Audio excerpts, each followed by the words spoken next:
Olá, sejam bem-vindos a mais um M&A Expert. Eu sou Leonardo Crisotto, sócio da Zaxo M&A Partners, e hoje eu vou conversar com o José Securato, um dos maiores M&A Experts do Brasil.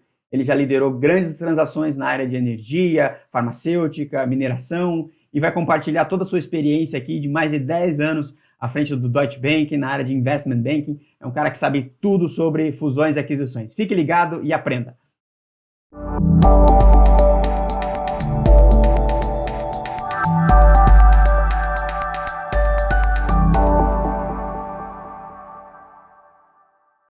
Muito bem, então hoje eu vou entrevistar o José Securato. Seja bem-vindo, José.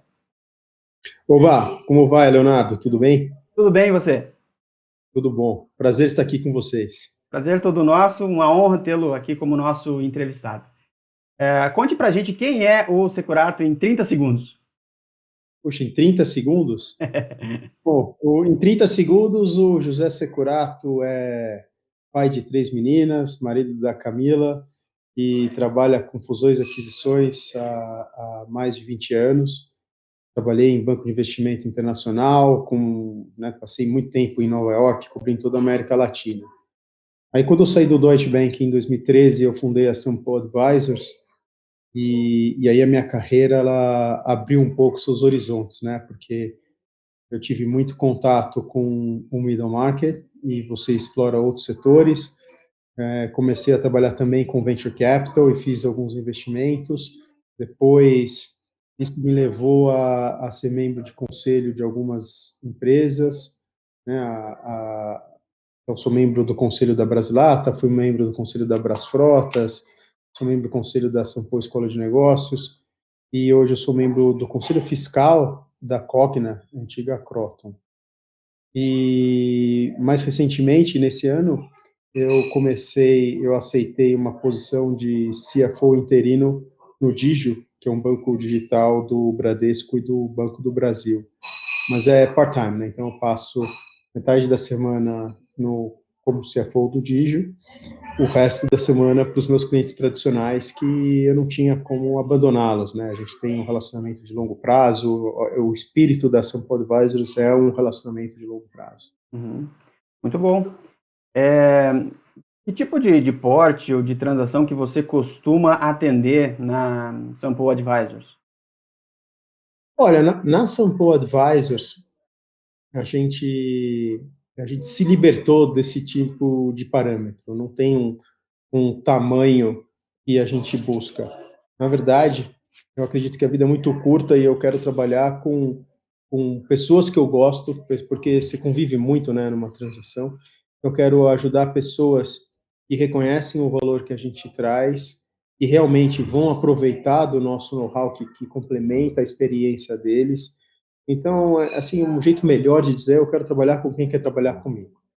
E isso nos levou a transações muito grandes, transações muito pequenas. Então, assim, é completamente aberto. Em termos de especialização setorial, tem alguns setores que a gente tem mais afinidade. Então, eu fui head do setor elétrico para o Deutsche Bank por muitos anos. Então, esse é um setor que eu conheço muito bem. Eu fui head do setor farmacêutico do Deutsche Bank. Então, esse é um setor que eu conheço muito bem. E depois eu continuei na SPA já como empresa que fazia as transações da Eurofarma, né? Então, trabalhei em mais de 9 projetos com a Eurofarma. A gente acabou se especializando em saúde. Eu trabalhei em algumas transações de medicina diagnóstica, né, laboratórios, e a gente estava recentemente envolvido numa transação de hospitais também. Mas, né, no dia a dia, a gente acaba sendo levado para vários setores. Eu fiz até manejo florestal, trabalhamos para a WEG, no industrial, banco digital, por causa do Digio. Então, é realmente muito diversificado. A nossa contribuição é para o processo, né? Como você pensa a respeito de uma transação, quais são as suas alternativas, qual a melhor forma de estruturar, fazer o valuation. A gente fez vários valuations, isso faz parte da nossa entrega mesmo, né? E negociação dos contratos. É importante você ter um terceiro negociando a transação, os contratos em seu nome, até para se preservar. Aham. É muito interessante essa abordagem do não tem um target por tamanho, mas e sim por afinidade com as pessoas. Isso é uma abordagem bastante diferente do que a gente costuma ver no mercado. Você conseguiria contar para a gente um caso de sucesso, algo que tenha se destacado na sua carreira, na sua atuação? Olha, a gente é engraçado, né, que ao longo da carreira profissional você tem alguns momentos que marcam a sua jornada, né? E são os momentos que realmente direcionaram, que você podia ter ido por aqui ou por ali, você resolveu ir por aqui. Então, quando você faz essa pergunta, acho que a maior parte das pessoas está muito preocupado com o glamour, né? Então, vai falar da maior transação que fez, o cliente mais importante. Assim, trabalhei em transações grandes, né? Para mim, as mais importantes, acho que foi a sua pergunta, foram aquelas que trouxeram mais significância para a minha carreira. Então, o primeiro projeto que teve essa característica foi uma série de trabalhos que eu fiz para o Banco Itaú, bem no começo da minha carreira, e que, por causa deles, eu escolhi trabalhar com Investment Bank. Isso foi em 98, né? Eu trabalhei fazendo laudos de avaliação para todas as aquisições que o Itaú fez lá atrás. Então, Fibem, Banerj, mais de 40 laudos. Depois, a outra transação que marcou a minha carreira foi um trabalho que a gente fez para Portugal Telecom. Ela era dona da Telesp Celular antes da criação da Vivo, né, que foi a fusão com a Telefônica Celular. Uhum. A gente fez um trabalho grande para eles e a nossa recomendação foi: não compre, não entre no leilão. Eles gostaram tanto do nosso trabalho que a gente ganhou mais 2 projetos de M&A. Um a gente perdeu para a BCP, o outro a gente ganhou e compramos a TCO, que foi uma transação de $2 bilhões. Por causa dessa jornada, desse trabalho que a gente fez para o cliente, né, de excelência, de qualidade, que levou a outros 2 mandatos, eu fui convidado para trabalhar no Deutsche Bank em Nova York, no setor de mídia e telecom. Aí várias coisas aconteceram. O próximo mandato importante foi aí em Nova York, quando eu trabalhei no leverage buyout dos ativos da Enron, né? A Enron estava em intervenção judicial e o interventor colocou os ativos internacionais para vender e a gente assessorou um hedge fund britânico num leverage buyout de $2,9 bilhões. O Deutsche colocou $1 bilhão. Essa foi uma transação também super importante para minha carreira. Depois, aqui no Brasil, eu diria que foi CPFL Renováveis, né?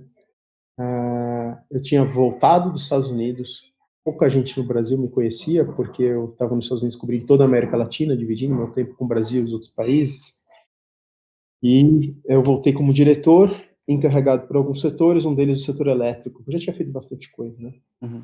E eu consegui uma reunião com o presidente da CPFL, o Wilson Ferreira, que é uma pessoa muito querida.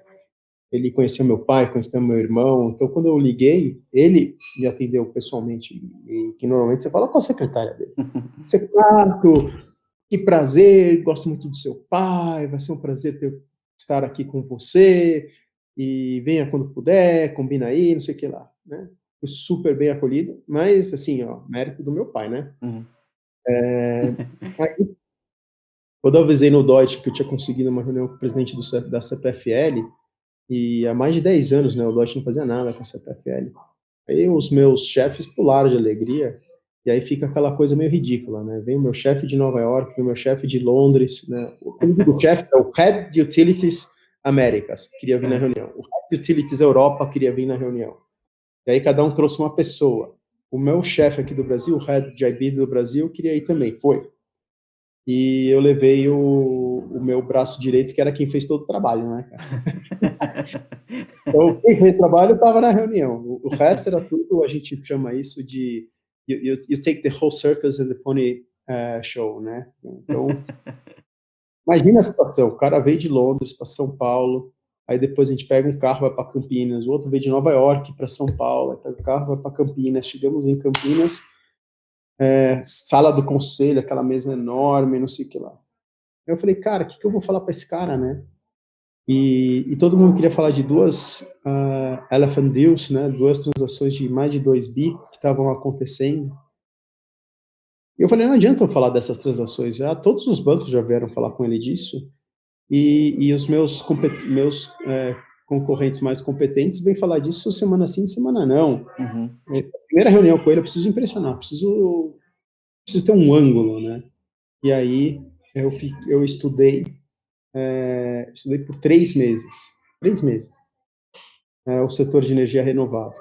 Eu usei todo o meu networking do Deutsche para entender como esse setor tinha se desenvolvido na Europa, na Ásia, nos Estados Unidos, como ele estava crescendo no Brasil.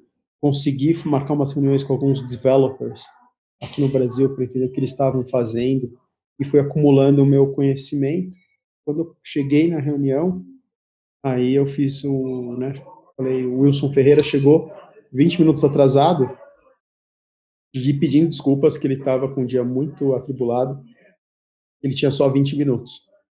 E o gringo veio de Nova York, cara, e Londres para essa reunião, né? Falei, não tem problema, Wilson. Primeiro, obrigado por nos receber.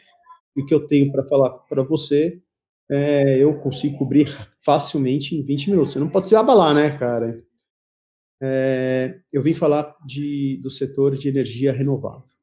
Cara, quando eu falei isso, ele se mexeu assim na cadeira, né? E surpreso, né? Uhum. Demorou mais de 1 hora. E o resultado disso foi que a gente fez o spin-off da divisão de renováveis da CPFL, criamos a CPFL Renováveis para a CPFL, fizemos a fusão com a ERSA, depois fiz mais um M&A, a gente fez o Fairness Opinion para a Previ, que estava no conselho, e a única coisa que, assim, para fechar com chave de ouro, que eu não consegui foi participar do IPO da CPFL, que veio depois, porque Uhum. tudo isso era do IPO. A gente ficou de fora do IPO. Mas essa certamente é uma das transações que eu tenho mais carinho, né? Aqui na Sampo Advisors, aí tem várias, todas muito menores, mas elas, em termos relativos, foram muito mais importantes para os meus clientes, entendeu? E aí eu tenho um carinho especial por cada uma delas. Não, muito bacana você compartilhar essa história, porque mostra muito bem o papel do advisor, né? Não é só chegar e captar um mandato, né? Toda a sua preparação de 3 meses para poder participar de uma reunião, levar uma proposta diferente, tentar buscar um ângulo, um posicionamento diferente no mercado, levou você e toda a sua equipe a executar algo realmente diferenciado, né, e destacado. Muito bom, parabéns. E Obrigado. do lado oposto, tem algum caso que você gostaria de compartilhar que não deu certo? Casos de fracasso, de insucesso, que às vezes trazem até mais lições do que aqueles que dão certo, né? Você tem algum caso desse tipo? Todo mundo tem, né? Eu brinco que M&A não é mergers and acquisitions, é misery and agony, né, cara? Então, a gente a gente está sempre lutando contra a maré. Quando está todo mundo focado em fazer a transação, todo mundo incentivado a fazer a transação, ela dá errado. Imagina quando tem alguém que não tem certeza ou quando tem alguém contra, né? E sempre tem. Então, o M&A, eu acho que é muito difícil por causa disso, né? Para uma transação de M&A, ela é tão complexa, ela envolve tantas partes móveis que qualquer coisa tira do trilho, né? Então eu tenho mais exemplos de fracassos do que de sucessos. E qualquer M&A banker que falar o contrário está Tá mentindo. mentindo. Está mentindo, não existe. Sim. Assim, não tem nenhum que eu lamente, que eu fale, puxa, que pena, ou que deu errado. Eu acho que a transação que dá certo é a transação que de fato tem que acontecer, né? E a transação que deu errado, talvez, não era para acontecer. Então, eu não tenho essa relação com os meus failed deals, né? Uhum. Você tem coisa da vida, cara. Você sabe que eles vão acontecer. Tem alguns casos que é legal compartilhar, só para não te deixar sem resposta, né? teve uma transação que a gente trabalhou um ano, estava no Deutsche Bank, era um descruzamento societário, né? Você tinha dois acionistas com duas empresas, eles tinham brigado, mas eles ainda tinham um convívio. Eu trabalhei quase um ano para fazer esse descruzamento, tudo certo, preços, condições, acordo de transição. Era uma pilha de documento desse tamanho, assim, consegue ver aí? Aqui? Consigo. Aham. Mais ou menos um palmo, vai. Para quem não Nossa. estiver só ouvindo, um palmo Gente, de papel, caramba. em 3 versões. A gente chegou cedo no escritório dos advogados, né, todos os documentos vistados já, porque o advogado das duas partes tem que vistar para certificar que é o documento que a gente negociou. Sim. E o meu cliente, justo o meu cliente, não apareceu, cara. Ele mudou de ideia. Nossa senhora. E quando você trabalha no Success Fee, foi um ano de trabalho para ganhar zero. Se ele tivesse acordado de bom humor esse dia e assinado os papéis, a gente tinha ganho US$ 2 milhões, cara. Nossa. Então, Que balde de é, água fria. faz muita diferença. E as transações que morreram, que me deixam mais ressabiados, foram as transações que o advogado matou, sabe? Porque você sabe, se você tivesse com um advogado diferente, a transação tinha uma probabilidade de sucesso relativamente grande, era uma transação Uhum. boa, fazia sentido, as coisas estavam, né, caminhando, e aí o advogado, ele fala uma coisa de um jeito errado, e Ou aí... bate o pé numa cláusula específica e que não precisaria, poderia ceder naquele momento, né? Então, esses são os que me mordem mais, porque, assim, era uma coisa que podia ter sido evitada, né? Uhum. Mas a gente lida com o ser humano e o cliente tem as suas preferências, ele gosta desse advogado, não gosta daquele, e o nosso papel é instruir, né? Então você fala, olha, para esse tipo de transação, a gente tem que trabalhar com esse tipo de advogado. Para esse tipo de transação, a gente tem que trabalhar com esse tipo de advogado. Então, você não pode colocar um advogado combativo numa transação amigável, você não pode colocar um advogado amigável numa transação muito competitiva. Então, existe um pouco de ciência barra arte, né? Porque não Uhum. é científico, o processo nunca é, que é difícil de você, entre aspas, vender para o seu cliente, entendeu? No final, ele vai fazer o que ele está mais confortável e ele está certo em fazer o que ele está mais confortável. Mas, quando dá errado, você fala, puta, se ele tivesse me ouvido. Muito bem. Bom, então vamos fazer um breve intervalo e vamos lá para o segundo bloco. Boa, nos vemos em breve.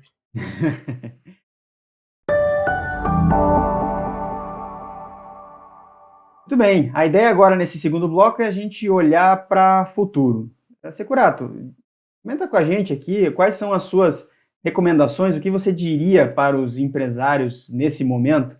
A gente está aqui no meio de uma pandemia, de um caos na área da saúde, área política, economia. Do lado contrário tem uma bolsa subindo. Que recomendações você daria para os empresários nesse momento? Olha, é muito simples. Se você não tiver confuso nesse momento, você está mal informado, né? Porque qualquer pessoa que, Muito qualquer boa. pessoa, qualquer pessoa que Perfeito. está lendo o jornal, analisando tudo que está por aí, não está conseguindo colocar sentido no que a gente está vivendo. Uhum. Então, são de fato novos tempos. E nesses novos tempos, não adianta a gente pensar com a lupa do passado. Essa cara, é o principal conselho que eu dou para os meus clientes e estou agora falando para a nossa nova audiência. Então, a gente tem que olhar para o futuro com a lupa do futuro. O problema é que a gente não sabe qual é essa lupa ainda, né? Então, ainda existe um grau de incerteza grande, a gente não sabe como as coisas vão se desenvolver.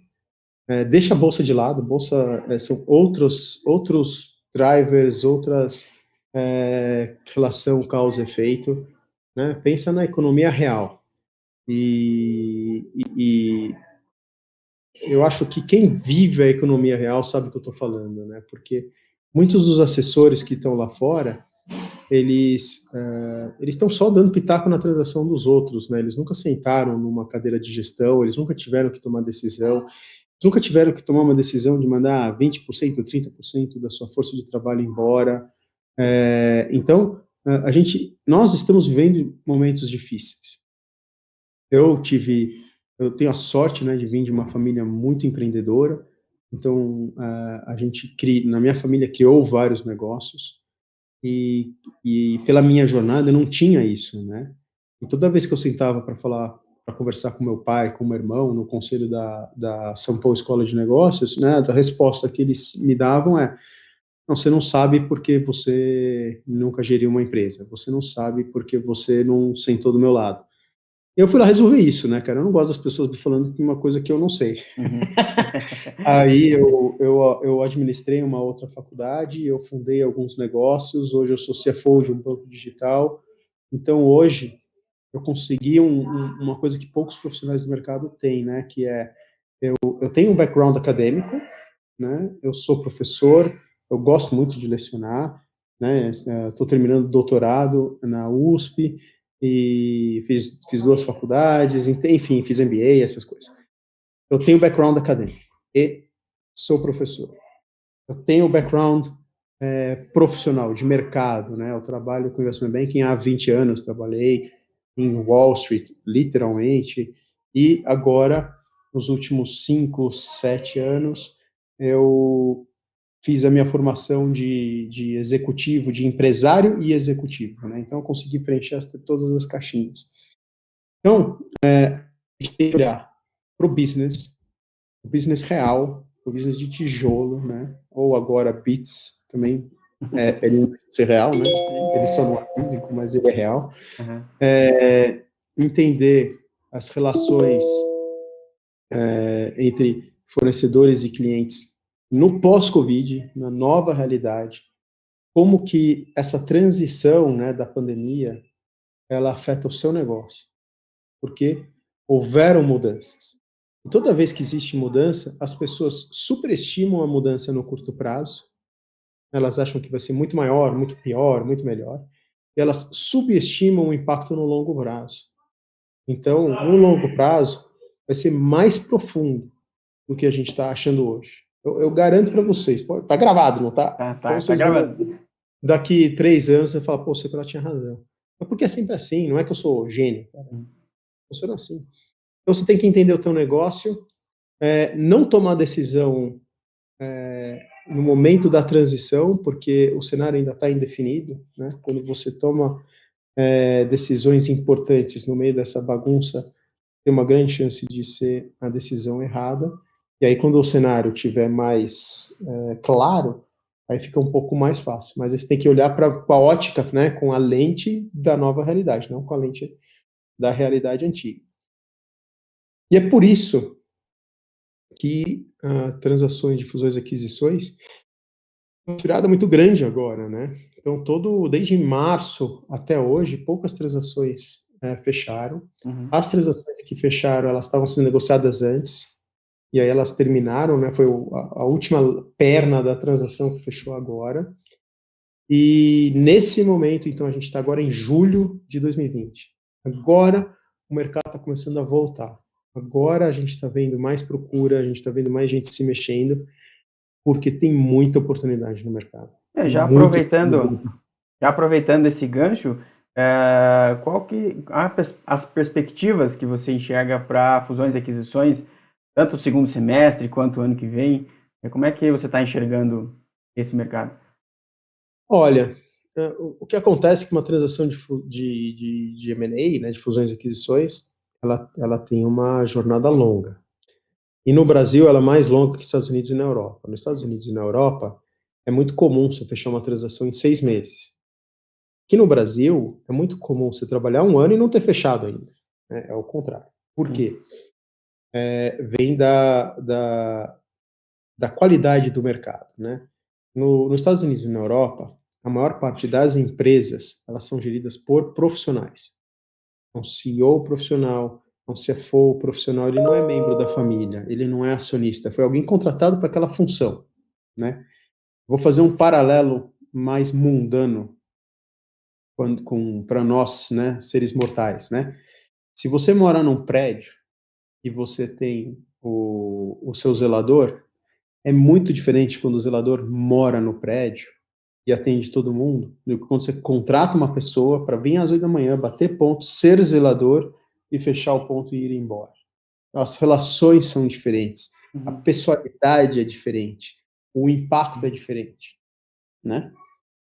E o profissional, o CEO profissional, dos Estados Unidos e da Europa, ele está fazendo um trabalho. Então, para ele, comprar uma empresa é um trabalho. Vender a empresa que ele está é um trabalho. Se ele vende bem a empresa que ele está sendo CEO, ele é tido como herói. É mais uma experiência no currículo dele. Ele, com certeza, vai ganhar um bônus de saída. Não, isso aí tem um termo de golden parachute, né? Que vai ser muito interessante. O cara vai ficar 3, 6 meses sabático. E depois, quando ele tentar se colocar no mercado, ele é um profissional mais qualificado do que 6 meses atrás. Aqui no Brasil, a maior parte das empresas, elas podem, são familiares, têm gestão familiar, e até essas que têm gestão familiar, mais um CEO contratado, o CEO está lá há 40 anos. O cara é parte da família, né? A maior parte das vezes ele até ganhou ação, virou acionista. Esse cara, ele não se recoloca. Ele não está atualizado com o mercado, ele não tem as melhores práticas, ele não tem, né, o que o mercado precisa. E aí, se ele chegou nessa idade com 50 anos, 60 anos, com 70 anos, é muito difícil de se colocar. Aqui no Brasil, o CEO que vende uma empresa, muitas vezes, ele vai virar um desempregado, cara. Então, o processo decisório é muito mais longo. A negociação é muito mais longa, né? Por que demora tanto tempo? Porque as pessoas precisam se convencer. Primeira conversa, vende a tua empresa, o cara, não, imagina, o que eu vou fazer? A segunda conversa, a terceira conversa, a quarta conversa, ele começa a se imaginar, você coloca o cheque na frente dele, aí você mostra o cheque para a esposa dele, aí você ganhou o deal, né, cara? A gente sabe que quem toma as decisões importantes são as mulheres, nunca são os homens, vamos ser francos aqui. Sim, com certeza. Então, a verdade é que é um processo longo. Bom, meu ponto voltando para o meu ponto, agora está começando a aquecer o mercado e a gente está começando a pensar em transações, né? Quantas transações vão fechar em 6 meses no Brasil? Vão fechar em 2020? Poucas. Então, as que estavam já acontecendo. A que você começar agora, não fecha esse ano. Não fecha. E se alguém está te falando que fecha, não está te enganando, cara. Não vai fechar. Então, assim, 2020 é um ano muito complicado para M&A. Mas, se a gente sair bem dessa crise, 2021 pode ser um ano fenomenal. O que eu estou vendo é que a crise impactou muitos negócios menos severamente do que se esperava, né? Então, as pessoas achavam que ia cair 40%, caiu 20%. É horrível cair 20%, não estou falando que é bom, mas... Assim, de novo, nossa expectativa de curto prazo é sempre maior do que a realidade. É minha tese, né? E eu acho que a gente tem aí uma demanda reprimida que vai dar uma estimulada na economia no final do ano. Então, a gente vai ver um mini boom, né? Uma mini bolha. E tem muita oportunidade no mercado. Então, de novo, voltando à minha tese inicial, você tem que ver mundo pós-Covid. Como ele será? Padrão de comportamento das pessoas, padrão de consumo das pessoas, padrão de trabalho das pessoas. E aí, a partir daí, você tem que colocar a tua empresa em 3 baldinhos. As empresas que se beneficiaram da pandemia são várias. A gente teve um processo de aceleração de transformação digital. Se não tivesse acontecido isso, a gente ia demorar 15 anos para fazer, cara. Foi 15 anos em 6 meses. Algumas empresas se beneficiaram. Outras empresas sofreram muito, elas perderam com a crise. Né? Você vai ter o retorno do setor de turismo inteiro brasileiro, ele vai se reinventar. Até essa é outra questão que, já aproveitando o gancho, 3 setores que você acha que vão se beneficiar, que vão sair mais fortalecidos, no pós-Covid e 2 ou 3 setores que você acha que vão perder força cada vez mais no pós-Covid? Eu não acho que assim o setor vai ganhar força ou vai perder força. Eu acho que tem setores que estão melhores adaptados para essa realidade, outros estão pior adaptados para essa realidade. Uhum. Os que são piores adaptados, eles vão ter que se reinventar. Então você vai ter transformações mais profundas. Mas o turismo não vai deixar de existir. E turismo é um dos setores que mais sofreu, né, com tudo que aconteceu. E aí o que significa se reinventar? Acho que vai ter mais turismo interno, que é muito bom para o Brasil. Já está tendo um turismo mais focado em aluguel de casas em vez de hotéis. E aí você vai ter toda uma indústria de concierge em torno de casas, né, para você manter as pessoas isoladas, né, pelo menos por um tempo, Uhum. que também está se desenvolvendo. Então, é reinvenção, na verdade, essa é a palavra-chave, né? Os setores que mais se beneficiaram foram aqueles mais digitais, mas aí você vai ter uma separação de quem realmente sabe fazer e-commerce e o mundo digital e aqueles que fingiam que faziam e agora não dá mais para fingir, né? Então, assim, aquela solução band-aid, aquela solução mequetrefe, ela não funciona mais hoje em dia, né? E tem um grupo de empresas que vai continuar no mesmo ritmo como sempre foram e vai voltar à normalidade. Eu acho que o impacto maior, ele é cultural. Então, esses 15 anos em 3 meses que eu falei, as pessoas e os líderes é, reconhecerem que é possível você ter uma relação produtiva à distância. Então, acho que a gente vai ter mais flexibilidade para o home office. Eu acho que as empresas vão repensar o ambiente de trabalho, ou elas deveriam repensar o ambiente de trabalho, porque nessa nova realidade de você trabalhar bem da sua casa, o que você vai fazer no trabalho faz muita diferença. E aí eu estou vendo, né, diferentes caminhos. O caminho mais econômico, o caminho dinheiro, eu preciso de 1/3 do espaço que eu sempre tive, eu vou fazer um rodízio dos meus funcionários e vou economizar em aluguel. Aluguel é um dos maiores custos fixos de qualquer empresa, especialmente se for serviço, né? Então você não precisa carregar esse custo e aí vai ter um movimento grande para isso, que eu já antecipo não vai dar certo. Uhum. Porque o maior valor, o maior ativo de uma empresa é a sua cultura. É como é que você faz cultura empresarial, né? Como é que você alimenta essa cultura quando as pessoas não se veem, né? Então, foi muito fácil para a gente passar pelo confinamento, porque a cultura já estava lá. As pessoas se conheciam, elas sabiam como trabalhar juntas, né? Sabiam o que esperar uma das outras. E aí, imagina que metade do seu time é trocado do dia para a noite. É um exemplo hipotético. O que eu quero dizer ao longo do tempo, as pessoas vão entrando e saindo, de forma que aquela cultura que você criou, ela está diluída em metade da sua população. Como é que você mantém isso? Eu acho que vai ser muito difícil. Eu estou indo no caminho contrário. No meu escritório, na SPA, a minha ideia é fazer home office segunda e terça, então 2 dias da semana. Todo mundo, ninguém vai para o escritório. Eu vou ter algumas poucas economias com isso, porque eu não preciso manter toda a infraestrutura, não preciso manter ar-condicionado, não preciso, né? Uhum. Mas essa economia é banal, não é pela economia, Uhum. é pelo conforto, é pela flexibilidade e para manter viva a cultura do home office. É para as pessoas criarem uma condição em que elas são produtivas em casa também. E os outros 3 dias, todo mundo no escritório. Então você vê, eu não vou ter economia de espaço, Uhum. eu não vou economizar aluguel, mas eu quero todo mundo no mesmo dia, no mesmo espaço, interagindo, trocando, para alimentar a minha cultura. Então agora eu tenho 2 culturas para me preocupar, a cultura do dia a dia e a cultura do home office. Mas eu acho que essa flexibilidade vai ser importante para os meus colaboradores, porque ninguém é da cidade de São Paulo, todo mundo vem do interior, vai para o interior, vai ver a mãe, vai passar mais tempo com a sua família, vai para a praia, então eu acho que vai ser uma coisa muito legal. Bacana, muito bom. Finalizando aqui o segundo bloco, vamos lá para o terceiro bloco, onde a gente vai fazer um bate-bola de dicas e recomendações aí do Securato.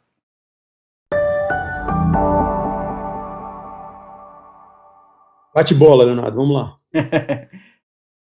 Vamos lá, nesse terceiro bloco, a ideia é você compartilhar algumas dicas rápidas. Um a dois livros que mudaram sua vida ou que te influenciaram muito e por quê? Essa pergunta é boa, né? Eu acho o seguinte, eu acho que você tem que ler aquilo que você gosta, né? Não adianta você começar a ler um livro e ficar se arrastando. Eu sou muito pragmático, cara. Eu acho que a vida é muito curta, você tem que ser feliz. Então, aproveita. O que eu faço, e que eu acho que é uma dica mais importante do que qual livro você vai ler,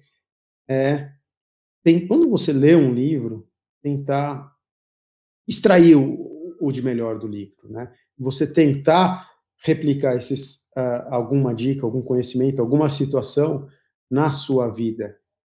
Então, não passe o livro lendo de cabo a rabo, né, como entrando por um ouvido e saindo pelo outro ouvido, mas tenta viver o livro, tenta replicar o livro no seu dia a dia, nas suas experiências, e depois até criar situações para aplicar esse livro, né?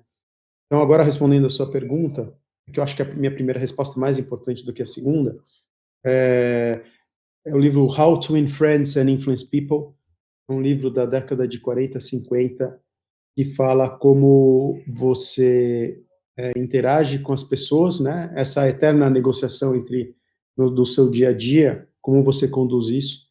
E a lição mais importante que eu aprendi desse livro foi: você não precisa ganhar todas as batalhas, né? Isso tem uma aplicação útil, né? A aplicação no seu dia a dia é super importante, porque às vezes a gente está certo, né, Leonardo, a gente sabe que você está certo, ou eu sei que eu estou certo, mas você levar a discussão até o final para provar que você está certo, só prova que você está certo, e nada mais. E isso pode ser um enorme desperdício, porque você pode estar perdendo a oportunidade de ganhar um amigo, de fechar um deal, ou de avançar algumas posições.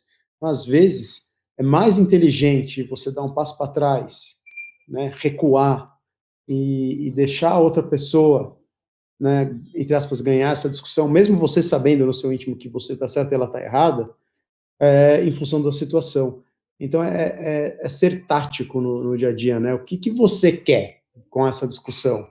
E não pode ser, você quer esfregar na cara do outro que você está certo. Isso não te leva a nada. O que você quer é muito específico. Às vezes a gente quer um preço melhor, às vezes a gente quer um termo melhor. Então, o outro livro é um livro de negociação que você vê que eu estou muito envolvido em negociação, né? São as coisas que estão mais me valorizando. Chama Never Split the Difference.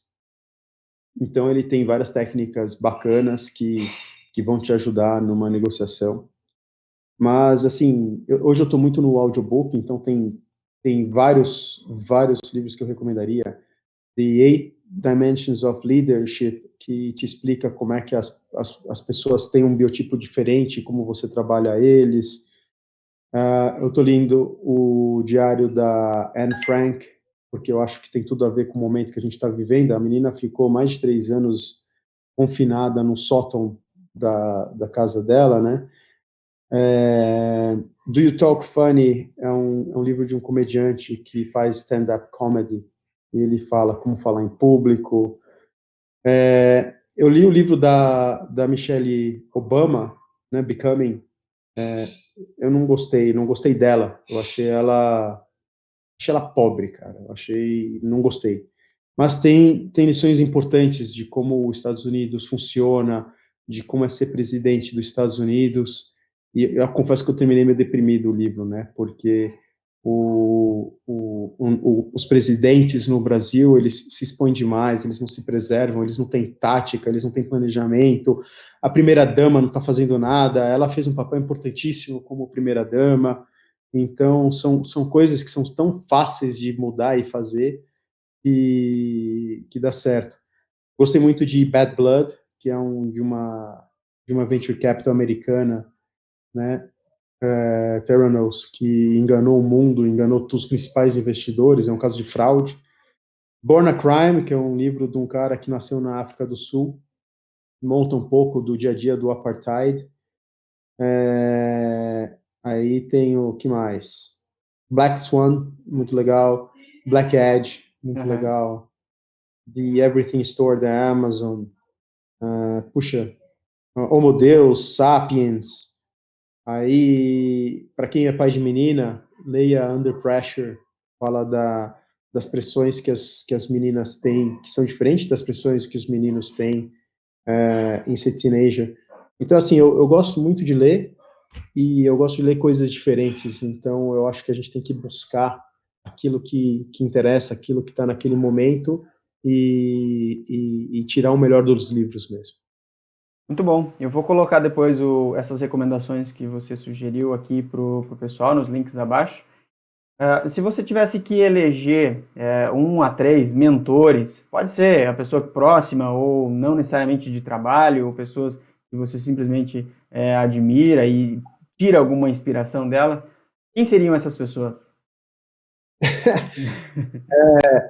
Essa pergunta é boa e eu devia ter uma resposta pronta, né? Porque ela vai aparecer algumas vezes na minha vida, mas eu não tenho. Pensando aqui de bate-pronto, certamente o meu pai. Meu pai é o grande mentor da minha vida profissional. Algumas coisas eu segui a recomendação dele cegamente, que é uma coisa que vai muito contra o meu instinto, né, cara? Eu não faço nada cegamente. Mas algumas coisas eu resolvi fazer, eu vou fazer porque você está falando, mas não sei por que eu estou fazendo isso, não. E deram certo, né? É Então, confiança. confiança cega mesmo. Mas Aham. aconteceu e foram momentos importantes. É, Aí tem alguns dos meus chefes, né? E de novo, são aqueles momentos que marcam a tua vida, são as encruzilhadas, né? Acho que o Steve Cunningham foi importante. Ele que fez a maior parte das minhas promoções e, e acho que a recomendação que ele fez para mim que mais me marcou e que me mudou, né? Foi que eu precisava que a minha equipe gostasse de mim. You need that, ele falou. Porque, né, eu tratava as pessoas como eu sempre fui tratado, de uma forma muito pragmática, está certo, isso aqui está errado, isso daqui está ruim, isso daqui está bom, Uhum. faz isso, faz aquilo, e ele falou, não, eles têm que, você tem que ser um mentor para eles têm que se orgulhar de trabalhar com você, eles têm que querer trabalhar com você, eles têm que gostar de você. Eu sempre tive um relacionamento bom com todo mundo, não tinha um problema com isso, tratava todo mundo de forma respeitosa, mas, assim, muito duro, muito exigente, né? O trabalho é trabalho, tem que estar num nível de qualidade, e eu acho que essa conversa, ela realmente mudou minha vida. Então, e foi me moldando ao longo do tempo. Uhum. Acho que já deu para entender. E Legal. acho que a terceira ponto, eu vou colocar de forma geral, os meus colegas de trabalho, com quem eu aprendi muito, e alguns clientes, porque cada cliente você aprende uma coisa nova, você se desenvolve. Então, essas 3 dimensões aí, né? Família, chefe, colegas e clientes. Muito bom, excelente. É, muito obrigado pelas suas dicas, muito obrigado por compartilhar a sua experiência, Securato. Foi muito bom ter você aqui conosco. Espero que você venha mais vezes contar novos casos, dar novas dicas para a gente. Muito obrigado mesmo. Bom, obrigado. Foi um prazer estar aqui com vocês. Espero que todos gostem e convido aí para me seguir no LinkedIn. Eu trabalho bem com o LinkedIn, sou super conectado, sou super acessível, né? Se você perguntar alguma coisa para mim, provavelmente eu vou responder muito rápido. De vez em quando falha porque, né, a gente está meio ocupado, né? Sim, Mas será eu, um prazer estar em contato com todos vocês. show de bola. Eu vou deixar o link, o seu, né, LinkedIn aqui embaixo, da Sampo também, para quem quiser fazer contato com você. Obrigado, Leonardo. Valeu, obrigado. Muito bem, excelente entrevista. Gostaram? Se gostou, compartilhe, se inscreva no canal, aproveite para clicar nos links abaixo que eu deixei, das indicações dos livros que o Securato recomendou, participe do nosso canal e até o próximo episódio na semana que vem. Um forte abraço!